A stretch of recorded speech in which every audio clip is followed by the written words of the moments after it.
The 4-0 thumping by Brentford in August, making it 2 defeats from 2 for Ten Hag, confirmed the worst. Many view Manchester United as a mess, a club hampered by mismanagement and stretchy was set to mimic Liverpool's 3-decade ramble into the wilderness. Football stimulated by a collective short memory, which is no bad thing. It fuels the churn of crisis and new dawns that make up our Premier League life. But the faster the change we less remember, which is an irritating habit that tends to erase the past and deny people their due credit. When what happens is worth diving into our sense of memories for some perspective. Remember how awful that 4-0 defeat was, how lost Man United were, how irrefutable the argument that Ten Hag would struggle to turn things around. Since then, he's done an unbelievable job, far exceeding anyone's expectations. A lot of that is down to his charisma and the control of the dressing room, his firm hand and intelligent leadership. Even more important, perhaps, has been the influence of Casemiro and Christian Eriksen in midfield, and simple individual quality that has won moments in even games. What it talks about far less than tactical principles he has gradually introduced, a fact that rarely gets the media coverage until core options are started and pundits in the face. But yeah, stats show that they are starting to take shape. Before we dive in, it's worth briefly summarising his tactics and what Ten Hag teams look for. In broad terms, his Ajax teams were about purposeful possession, Guardiola-like control, where players should position themselves, but with a greater emphasis on direct running and verticality in the last third. Ten Hag seeks to press from the front and pen teams in, but when building from the back, wants to draw the opposition forward before breaking into spaces left behind. Ten Hag even highlighted this in the press conference after the defeat to Brentford. It's naive how we play today. We have to play more direct. We said invite them in and play long. We attracted them. The space was high on the pitch and we had to choose that option. That's what we can do. So let's start here. There's the vertical stuff. The headline is that Manchester United are moving well in forward line but are not quite operating consistently enough at the juncture. They're top of the charts for the total number of direct attacks, essentially a proxy for counter-attacks by a considerable distance. They've recorded 51 so far, 25% more than second place Tottenham, Fulham and Liverpool on 38. This is noticeable to the naked eye when Marcus Rashford and Martial, for example, making runs on the shoulder of the last defender, often switching positions as they dart from out to win. That's why United are top for the free balls played too.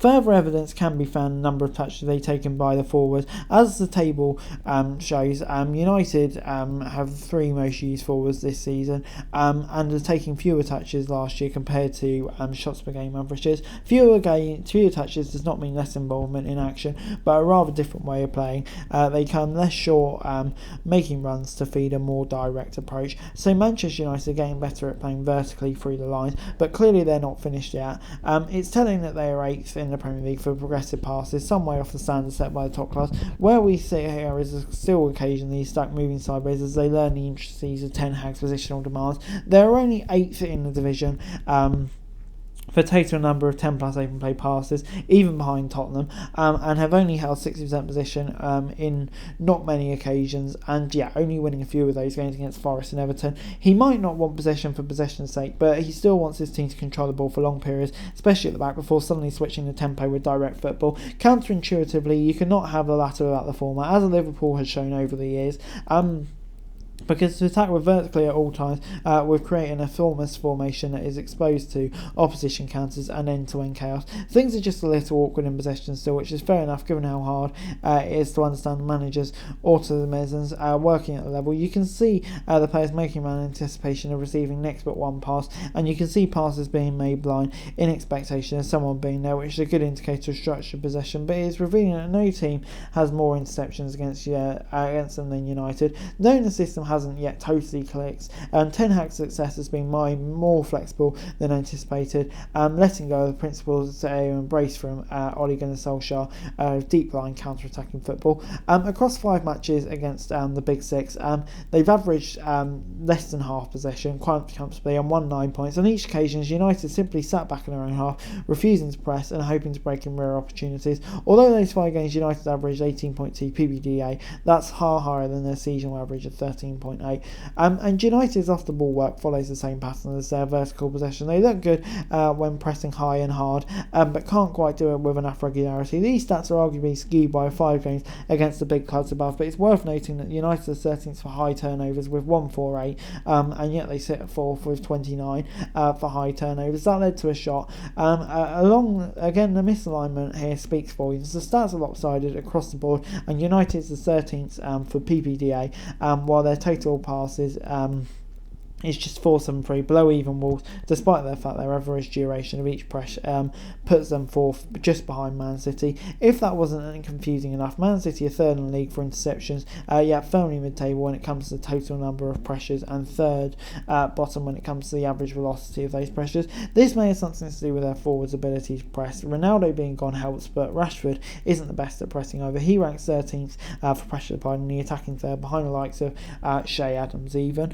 But not the United need upgrades to Rashford, one of the standout performers of his tenure so far, clearly. Instead, they should focus on maybe goalkeeper, right back, across the back, which can aid improvements, to build out from the back without making mistakes, drawing opposition on some, improving the foundation for possession dominance, followed by sudden vertically. United need a ball-playing keeper. De Gea is towards the bottom for actions outside the area, and he's all the way down in 13th for passes attempted at 507. Surely he will want that figure higher, and with better quality on the ball, United would be less likely to lose it in their own third. Only 16 suffer more high turnovers than United's 106. The usual argument in favour of De Gea is that what you would lose with his lack of passing ability, you make up for his shot stopping, but by the Spaniards' often standards, he's having a poor season on that front, conceding a few goals that you'd expect him to make.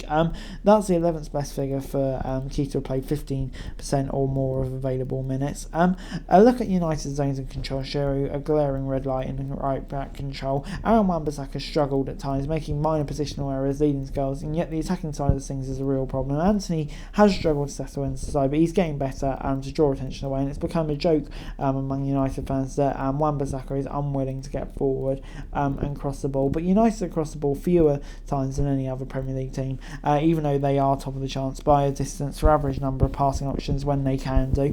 If the counter can balance their strength on the left, Man United might suddenly find they can be more vertical progressive, as well as improve on each other's position. That's the holy grail for Ten Hag. It's beyond extraordinary that just 5 months on from that Brentford defeat, he's now won a trophy at Manchester United and are well placed for a Champions League finish, and have knocked Barcelona out of the Europa League. But anyway, guys, that's it for the video. Thanks very much for watching. Remember to like, share, subscribe, and hit the comments down below. Follow the show for daily football news and Sky channels. Would be greatly appreciated. Thanks very much for watching. Peace.